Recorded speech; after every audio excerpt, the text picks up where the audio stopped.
Prosecutors say the crime scene was staged to look like a drive-by shooting. Henry will not be required to testify against Melly. Okay, he's not required to. So he took a plea deal, but he's not required to testify against Melly. That's not.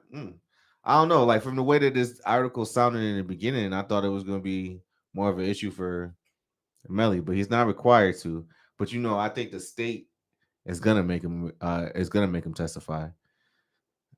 His longtime friend, as part of the negotiated plea, said Henry's attorney. Okay, so this is his attorney saying that. However, he confirmed that Bortland will provide a sworn statement explaining his role in the murders. Ooh, now that's big. That's big. He's gonna provide a sworn statement explaining his roles in the murder. Okay. The case began with four members of the YNW crew drove to a recording studio in Fort Lauderdale. Surveillance captured Henry behind the wheel of a Jeep and Melly seated behind him and the two victims in the passenger side.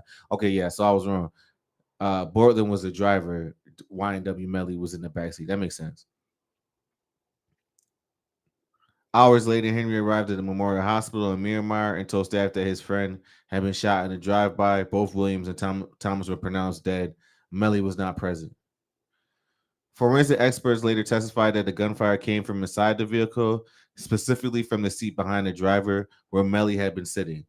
Prosecutors believe the killing stemmed from internal conflict within the YNW collective, possible link to gang activities and money disputes. Melly, whose legal name is Jamel Demons, faces the death penalty or life in prison and convicted for the first degree murder. All right, we all know about that. The case has been bogged down by accusations and witness tampering and misconduct. So yeah, the witness tampering and stuff. I think that has something to do with. It was a couple of witnesses on that stand that they were talking about with the witness tampering. But I want to know. I want to see what Bortland's sworn statement is going to be.